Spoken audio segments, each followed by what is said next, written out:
আসসালামু আলাইকুম। আরেকটি নতুন ভিডিওতে আপনাদের সকলকে স্বাগতম। এখন আমরা অনেক সময় একটা কথা শুনে থাকি যে সময়ের কাজ সময়ে করা উচিত বা সময়ের কাজ সময়ে সারা উচিত। এটা অনেকে বিশ্বাস করেন কিনা বা অনেকে আসলে এটার সাথে একমত হবেন কিনা আমি সেটা বুঝি না, বা আমি সেটা পারবো আপনারা যদি কমেন্ট করেন। এখন আমি যেটা করি আর কি, বা অনেকের যেটা করা উচিত সেটাও আজকে ধারণা দেওয়ার চেষ্টা করব। যেমন আমি যে কাজগুলো করি, যেমন আপনার ডেইলি বেসিসে যখন যেহেতু মোটোব্লগ দিচ্ছি, ডেইলি বেসিসে এখন যেহেতু মোটোব্লগ যাচ্ছে, সো এই কারণে আমি কিন্তু রেগুলারই মোটোব্লগ করার জন্য বাইরে বের হচ্ছি। যেমন আজকেও বের হলাম সকালের দিকে। এখন দেখেন, আপনার যখন সময়ের কাজ সময় আপনি করবেন তখন অনেকগুলো বেনিফিট আছে। এটা আপনার যে কোনো লাইফের ক্ষেত্রেই হতে পারে, আপনার প্রফেশনাল লাইফে, আপনার বাহ্যিক লাইফে, আপনার পার্সোনাল লাইফে, সব ক্ষেত্রেই সময়ের কাজ সময়ে করা উচিত। যেমন অনেকে আসলে দেখেন যে একটা জিনিস করবে কিন্তু চিন্তা ভাবনা করে যে আমি এই জিনিসটা আজকে করব না করব না, করব না করব না। এখন এরকম যারা আছেন তাদেরকে আসলে কিভাবে যে সম্বোধন করি ভাই, এটা আসলে একটা বড় আজবের বিষয়। আর আজকে সকালে বের হয়েছি কারণ ভাই রোদ এখনই পড়তেছে। আমাদের ঢাকা শহরে হয় কি, এই সময়টাতে যে পরিমাণ রোদ পড়ে, একদম আপনার 38, 39, 40, 41 ডিগ্রি আবহাওয়ার মধ্যে চলে যায় তাপমাত্রা। এই কারণে অন্য সময় বের হলে ভিডিও করতেও মজা লাগে না, প্লাস হইলো কথা যে দুইটা শেয়ার করব, আর যেই রাস্তায় ঢুকবো ওই রাস্তায় জ্যামজট, যেই রাস্তায় ঢুকি ওই রাস্তায় জ্যামজট। আর সকালের দিকে জ্যামজট নাই, এই কারণে একদম 6:50 আজকে বের হয়েছি বাসা থেকে কিছু ভিডিও আপনাদেরকে শেয়ার করার জন্য। এখন আসেন, সময়ের কাজ সময়ে কেন করা দরকার। আপনার এখন বয়স ধরলাম অন এভারেজ 20। সো 20 বয়সে অনেকের যেটা স্বপ্ন থাকে যে একটা বাইক ক্রয় করা, আপনারও আছে, আপনার ব্যতিক্রম কেন হবে? আপনারও একটা বাইক ক্রয় করার ইচ্ছে আছে বা আপনার একটা বাইক ক্রয় করার স্বপ্ন আছে। এখন আমাদের বাংলাদেশের পার্সপেক্টিভ ভিউ থেকে সবার আগে বাধা দেবে আমাদের বাবা মা। যদি বাবা মা বাধাও না দেয়, ধরলাম আপনার বাবা মা আপনার সাথে অনেক সময় এগ্রি করে বা আপনার কথার সাথে অনেক সময় স্যাটিসফ্যাকশন থাকে, কিন্তু সবার পর আপনার বাধা দিবে আপনার ফ্যামিলি মেম্বার, আপনার ফুপি, আপনার কাকা অথবা আদার্স কেউ থাকে, তারা আসলে আপনাকে বাধা দিবে যে এই তোর এই কাজটা করা উচিত না বা তুই বাইক কিনিস না। আমার ক্ষেত্রে কি, আমি যে মোটোব্লগটা করি আমার ফ্যামিলি মেম্বাররা অনেকে কিন্তু পছন্দ করে না। আমি কেন মোটোব্লগ করব? অন্য জিনিসও তো আছে, সেগুলো করি বা অন্য কোনো প্রফেশনে যাই। আসলে এটা তো এখন আমি প্রফেশন হিসাবে নেই নাই, কিন্তু অনেকে বলে যে এটা প্রফেশন হিসেবে নেওয়া লাভ নাই, এটা ব্লা ব্লা ব্লা, অনেক সমস্যা, এত রিস্ক নেওয়া কেন করার দরকার বা এত কিছু কেন করার দরকার। এখন তাদের উদ্দেশ্যে আমার কিছু বলার নেই, বা তাদের যদি আমি বোঝাতে যাই সেই সক্ষমতা আমার হয় নাই, আমি এরকমভাবেই ছেড়ে দিই। এখন দেখেন, আপনি সময়ের মতো যদি বাইক না কিনতে পারেন, একটা সময় কিন্তু আপনার টাকা পয়সা হবে কিন্তু আপনার বাইকের স্বপ্নটা আর হবে না। কারণ হলো, আপনার টাকা পয়সা থাকলে যে সবসময় সব স্বপ্ন থাকে সেটা না, কিছু স্বপ্ন আপনার বয়সের সাথে সাথে মরে যায়। যেমন আমার একটা তুলনা দেই, আমি যখন ইন্টার অথবা আপনার স্কুলটা পার করছি, ইন্টারে উঠছি, এরকম অবস্থাতে একটা প্রচুর স্বপ্ন ছিল যে দেশের বাইরে ঘুরতে যাব। এখন ওই সময়টাতে সার্টেন টাইমের জন্য হয় নাই। এখন অনেকে বলতে পারেন কেন হয় নাই। আমি কিন্তু দেশের বাইরে পড়ালেখার জন্য চিন্তা ভাবনা করছিলাম, প্রিপারেশন নিছি যে বাংলাদেশের বাইরে যাব। আমার আগে থেকে একটু নতুন কিছু ইনোভেশন করার চিন্তাধারা ছিল, এই কারণে আমি অনেক আগে থেকেই বলা চলে যে নতুন নতুন কিছু নিয়ে গবেষণা নিজের ভিতরে চালাতাম বা নিজের ভিতরে করতাম। সো তখন থেকে আমার চিন্তাধারা ছিল যে আমি দেশের বাইরে যাব পড়াশোনা করার জন্য, কিন্তু ওইটার হয় নাই। আমি দেশের বাইরে পড়াশোনার জন্য যাইতে পারি নাই, ইনকেস দেশের বাইরে আমি ঘোরার জন্য যেতে পারি না, ট্যুর ট্রাভেল এই সমস্ত কাজ কারবারের জন্য আমি দেশের বাইরে যেতে পারি না। সময় মতো এটা হয়েছে, আমার ক্ষেত্রে হয়েছে, আপনাদের ক্ষেত্রে নাও হইতে পারে। যেমন এখন কিন্তু আমার লটস অফ ওয়ে আছে ঘোরার, এখন কিন্তু আমার লটস অফ মানি নাই, কিন্তু ভাই ওয়ে আছে যে আমি ঘুরতে যাইতে পারবো। কিন্তু হয়তো যদি টাকা পয়সা একটু কষ্ট করি সেটা জোগাড় করা সম্ভব, কিন্তু আমার আগের মতো আর স্পৃহাটা নাই মনের ভিতরে যে আমার ঘুরতে যেতেই হবে বা আমি এই জায়গায় ঘুরতে যাব, ওইটা আসলে নাই। দেখেন, একটা সিএনজির পিছনে ওয়াশিং মেশিন নিয়ে যাচ্ছে, এটা অনেক সুন্দর দেখাচ্ছে কিন্তু অনেক ভালো লাগছে। ওয়াশিং মেশিনটা সিএনজির পিছনে নিয়ে যাচ্ছে, এখন জীবন যেখানে যেমন আপনাকে আচরণ সেইখানে তেমনই করতে হবে। এখন আসেন, আমার এখন অনেক দেশে আমি ঘুরছি, আপনারা মোটামুটি স্টিল ছবি আমার ফেসবুক পেজে পাবেন। আমার যে ইউটিউব চ্যানেলের নামটা, এই নামের শেষে 2.0 লেখে সার্চ দিলে আমার ফেসবুক পেজটা পাবেন। আমার ফেসবুক পেজে মোটামুটি স্টিল ছবি আছে, কিন্তু ভিডিও এখনও আমার শেয়ার করা হয় নাই। ভিডিওর এডিটিংয়ের কাজ চলতেছে, আর ভিডিওটা এডিটিং করতে একটু সময় লাগবে, কারণ ভিডিও নিয়ে কাজ করতে অনেক অনেক অনেক প্যারা খেতে হয় দেশের বাইরের যে ভিডিওগুলো।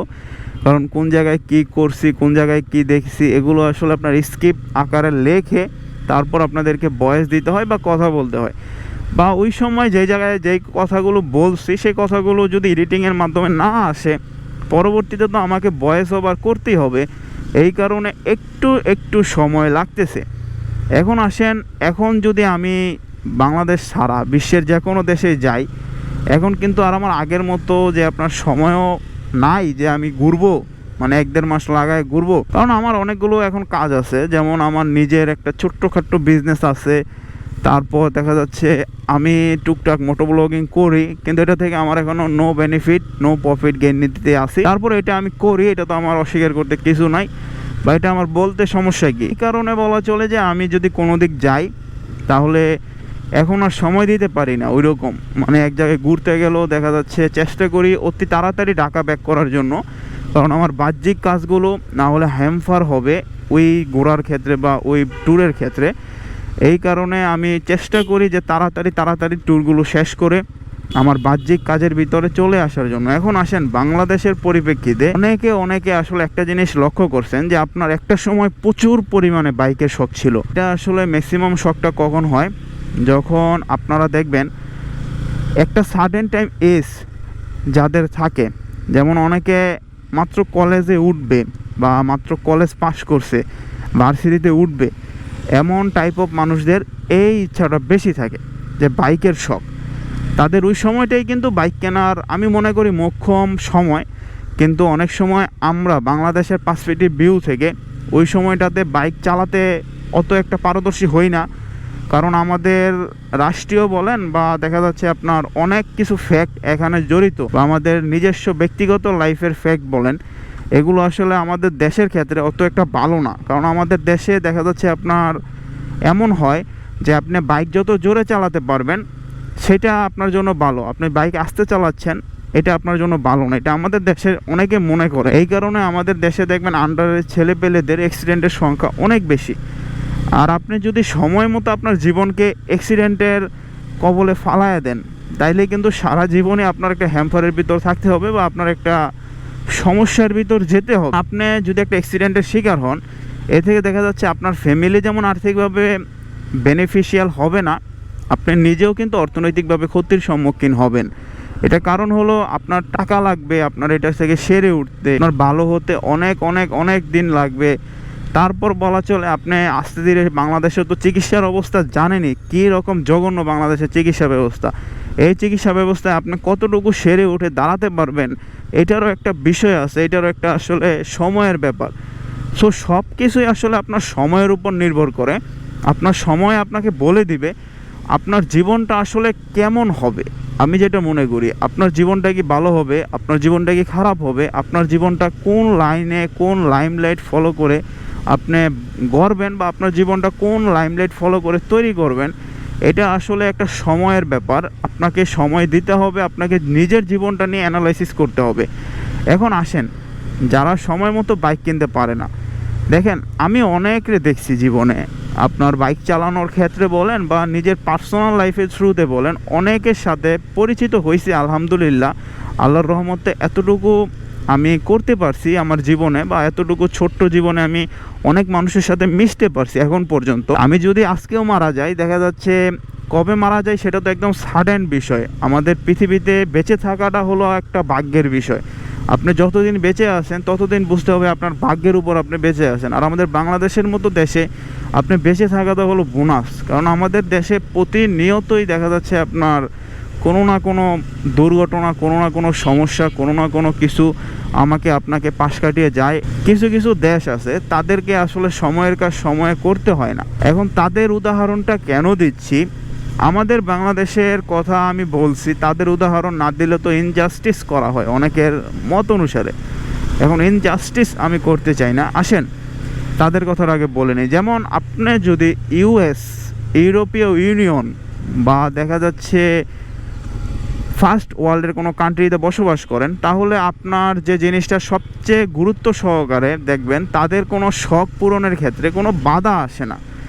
আমার আপনার শখ পূরণের ক্ষেত্রে ম্যাক্সিমাম বাধা, ম্যাক্সিমাম বিপত্তিগুলো আসে। এখন তাদের ক্ষেত্রে কেন শখ পূরণের বাধা আসে না?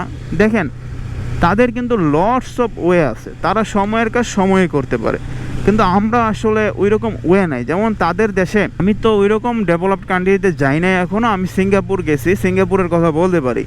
সিঙ্গাপুরের ছেলে মেয়েদের স্কুলে থাকা অবস্থায় এক্সট্রা ইনকাম, এক্সট্রা ফেসিলিটি অর্জনের অনেকগুলো ওয়ে আছে বা অনেকগুলো ক্রাইটেরিয়া আছে, যেটা সিঙ্গাপুরের ছেলে মেয়েরা শুধু স্পেশালি পারে, যারা সিঙ্গাপুরিয়ান বা যাদের সিঙ্গাপুরের জন্ম।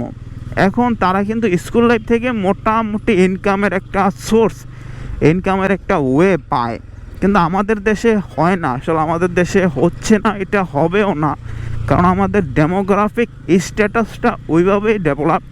এটা হতে গেলে আমাদের অনেক পরিবর্তন আনতে হবে। আমাদের বাহ্যিক লাইফে বলেন, আমাদের ওয়ার্কিং লাইফে বলেন, সব ক্ষেত্রে আমাদের ডিফারেন্ট আনতে হবে। আর এদিকে ঝাড়ু দিচ্ছে সকালবেলা, এটা আমার বাইকের জন্য বেশি ভালো না, কারণ বাইকটা আমি মাত্র কালকে পলিশ করছি। পলিশের একটা ভিডিও আসবে যে বাইকটা কী করে চকচকা রাখবেন। সো বাইকটা চকচকা কিছুদিন হইলো মাত্র করলাম, 2 দিন হয়েছে, আজকে 2য় দিন। বাইকটা মোটামুটি চকচকাই আছে। এখন ওনাদের দেশের ক্ষেত্রে, ওনাদের সময় মতো কোনো কিছু কেনার ক্ষেত্রে কোনো প্যারা হয় না। যেমন দেখেন, আপনি যখন দেশের বাইরে যাবেন, তখন দেশের বাইরে অনেকে দেখবেন ইএমআইতে, মানে আপনি একটা জব করতেছেন, পার্ট টাইম জব হলো, আপনাকে ইএমআইতে আপনার জবের যে আইডি কার্ড আছে সেই আইডি কার্ডটা শো করলে আপনাকে ইএমআইতে গাড়ি দিয়ে দিচ্ছে, আপনাকে ইএমআইতে আইফোন দিয়ে দিচ্ছে, আপনাকে ইএমআইতে বাইক দিয়ে দিচ্ছে, আপনাকে ইএমআইতে আদার্স কোনো জিনিস থাকলে সেটাও দিয়ে দিচ্ছে। এখন আমাদের দেশে ইএমআইয়ের সিস্টেম কি? যেমন আমি যখন বাজাজের বাইক কিনতে যাব, তখন ইএমআই সিস্টেম কিন্তু আমি পাচ্ছিলাম না। আমার কিন্তু ক্রেডিট কার্ড ছিল, আমি ক্রেডিট কার্ডেও ইএমআই পাচ্ছিলাম না বাজাজ থেকে। এখন বাজাজ ইএমআই নাকি দেয় না, বাজাজের ভাষ্য মতে। বাজাজের 2-4টা শোরুমে, বা আমি আপনার যতটুকু দেখছি, বাজাজের যতটুকু আমি অ্যানালাইসিস করতে পারছি, যে বাজাজ কখনো নাকি ইএমআই দেয় না। সো বোধহয় অযথাই পিছনে এসে হর্ন দিল। এই যে আপনার যে গাড়িগুলো আছে, এগুলো একদমই বোধহয় যারা চালায় একদম আন্ডার এজের ছেলে পেলে হুদাই হর্ন মারলো। আমি ওরা বলছি তুই যা, ওই যাই না। এখন ওই সমস্ত শোরুমগুলোকে আমার আসলে কিছু বলার নেই। আমাদের বাংলাদেশে যতদিন এই নীতিটা ডেভেলপ না হবে, ততদিন আসলে আমরা পারবো না যে সুস্থ একটা সমাজ, সুস্থ একটা বাসস্থান, সুস্থ একটা পরিবেশ আমাদের পরবর্তী প্রজন্মের জন্য রেখে যাওয়ার জন্য। এখন পরবর্তী প্রজন্মের জন্য আপনি যতটুকু রাখবেন, আপনার পরবর্তী প্রজন্ম ততটুকু বেনিফিশিয়াল হবে বা বেনিফিট লাভ করবে। এখন আসেন, আমরা বাংলাদেশের পার্সপেক্টিভ ভিউ থেকে কোনো কিছু কিনতে গেলে সম্পূর্ণ ক্যাশ টাকা দিয়ে কিনতে হয়। এই কারণে সময় মতো আমরা অনেক কিছু পাই না। যেমন আমাদের ফ্যামিলি অনেক সময় দেখবেন বাইক কেনার ক্ষেত্রে সম্পূর্ণ ক্যাশ টাকা দিয়ে অনেকের ফ্যামিলির ক্ষেত্রে কিন্তু সম্ভব হয় না। কারণ হলো ফ্যামিলি দেখবেন একটু দিন আনে দিন খায় টাইপের আছে, বা লো ক্লাস কোয়ালিটির ফ্যামিলি আছে। আমি কাউকে ছোট করতেছি না ভাই, এটা থাকতেই পারে। যেমন মধ্যবিত্তরা, যেমন আমিও একজন মধ্যবিত্তরা ডেইলি ইনকামের উপরে তারা জীবনযাপন করে। তো অনেকে যদি দেখা যাচ্ছে যে আপনার ইএমআইয়ের অপশন থাকে, বাইক কোম্পানিগুলো যদি আমাদের বাংলাদেশে সহজে ইএমআই দেয়, বাইক কোম্পানি না, রাদার দেন যে কোনো কোম্পানি হতে পারে, সেটা আপনার ফোনের ক্ষেত্রে হোক, সেটা আপনার যে কোনো ক্ষেত্রেই হোক, যদি সহজ সূত্রে আপনি ইএমআই পান বা সহজ সূত্রে কিস্তি পান, তাহলে আমাদের দেশে সময় মতো অনেকে সময়ের স্বপ্নটা আসলে পূরণ করতে পারবে। আবার আমাদের দেশে যারা স্কুল, যারা কলেজ, যারা আসলে শিক্ষা প্রতিষ্ঠানে স্টুডেন্ট আছে, তাদের যদি কোনো পার্ট টাইম জবের দেখা হয়, যে জব করানোর একটা বিষয় বা জব দেওয়ার মতো একটা বিষয় এবিলিটি তৈরি হয়, তাহলে কিন্তু আমাদের দেশের অর্থনীতি বলেন, আমাদের দেশের ভৌগোলিক অবস্থা বলেন, আমাদের দেশের সব ক্ষেত্রেই মোটামুটি ডেভেলপ আসবে। এটা আসলে যদি তারা কোনো জব পায়। এখন তারা জব পাওয়ার জন্য আমাদের সরকারের এটাতে অনেক গুরুত্ব সহকারে কাজ করতে হবে, কারণ আমাদের দেশে পার্ট টাইম জবের ওরকম আপনার কোনো ওয়ে নাই যে পার্ট টাইম জব আমাদের দেশে করা যায়। এটার আসলে কোনো কিছুই নেই। আমি নিজে একসময় প্রচুর পরিমাণে খুঁজছি পার্ট টাইম জব করার জন্য, কিন্তু আমি নিজেও পাই নাই। আপনাদের কি বলবো, আমি নিজে অনেক খুঁজছি। আমার অনেক বড় ভাই, আমার অনেক সিনিয়র ভাই অনেক বড় বড় কোম্পানিতে কাজ করে, তাদেরকে আমি বলছিলাম যে ভাই দেখেন পার্ট টাইম জব হলে আমার জন্য সবচেয়ে বেটার হয়, কারণ আমি পড়াশোনাও করতে পারবো, পার্ট টাইম জবও করতে পারবো। এটা আসলে আমি সময়টাতে পাই নাই। এখন যেমন আছি আলহামদুলিল্লাহ, যখন পাই নাই তো পাই নাই, আমাদের কি আর করার আছে। আমাদের দেশে বসবাস করি, যেমন দেশটায় আসলে কোনো কিছু সহজে পাওয়া যায় না। তো এখন আসেন বাংলাদেশের পরিপ্রেক্ষিতে, যারা আছেন যে জীবনটাকে একটু ভালো মতো সাজাবেন, জীবনটাকে একটু ভালো মতো ইউটিলাইজ করবেন, তারা আসলে ভাই সময় মতো কোনো কিছুই পারেন না বা সময় মতো কোনো কিছুই হয় না। কারণ আমরা জন্মের পর থেকেই দেখে আসছি আমাদের জাতীয় খেলা হাডুডু। আপনি যদি আপনার ফ্যামিলিকে রাজি করান, আপনার দেখবেন আত্মীয় স্বজন এসে আপনার পিছন থেকে টাইনা ধরবে। আপনার ফ্যামিলি যদি রাজি হয়ও না, আপনার আত্মীয় স্বজন যদি রাজি হয়, দেখবেন আপনার ভাই ব্রাদার বোন অনেকে আপনার পিছন থেকে টাইনা ধরবে। এটা আসলে আমাদের জাতীয় খেলা হাডুডু। এই কারণে আসলে আমাদের এরকমটা হয় বা আমাদের এরকমটা হয়ে আসছে, আমরা দেখে আসছি। আমাদের পরবর্তী প্রজন্ম এটা দেখবে, এটার সাথে রিয়েলাইজ করবে, এটার সাথে রিয়েলাইজেশন হতে পারবে। এরকম সিচুয়েশন আপনারা অনেকেই দেখবেন, অনেকের লাইফে এরকম সিচুয়েশন আছে, ঘটতেই থাকবে। এটা স্বাভাবিক, এটা ইউনিভার্সাল ট্রুথ। তো সময়ের কাজ আমার মনে হয় সময় করা উচিত, সেটা আপনার হোক পার্সোনাল লাইফে। এখন পার্সোনাল লাইফে কি, আপনি কাউকে পছন্দ করেন, তাকে যদি আপনি সঠিক সময় না বলতে পারেন যে আমি আপনাকে পছন্দ করি বা আমার আপনাকে ভালো লাগে, সেটা যদি না বলতে পারেন, দেখবেন আরেকজন আইসা আপনার জিনিসটারে ছুঁয়ায় নিয়ে যায় বুগা। এমনই আর কি, আপনার পার্সোনাল লাইফ প্রফেশনাল লাইফ সব কিছুই সময় মতো সময় করা উচিত। এখন আমি যেটা মনে করি, আপনার সময় মতো যদি কাজ করতে পারেন, আপনি কখনো আনবেনিফিট হবেন না বাংলাদেশে। আপনার সময় মতো সময়ের কাজ সঠিক মতো করতে হবে, এটাই আসলে সবচেয়ে মুখ্য বা সবচেয়ে ভালো কথা। So thank you for watching. সম্পূর্ণ ভিডিওটা দেখার জন্য অনেক অনেক অনেক অনেক ধন্যবাদ। আর আজকের ভিডিওটা বেশি এতটুকুই ছিল। কমেন্ট করে জানাবেন ভিডিওটার কী করে ডেভেলপ করা যায়, একটি করে লাইক দিয়ে দিবেন। আর চ্যানেলে নতুন হয়ে থাকলে অবশ্যই চ্যানেলটা সাবস্ক্রাইব করবেন। আর কী কী বিষয়ে ভিডিও চান সেটাও আপনি বলতে পারেন।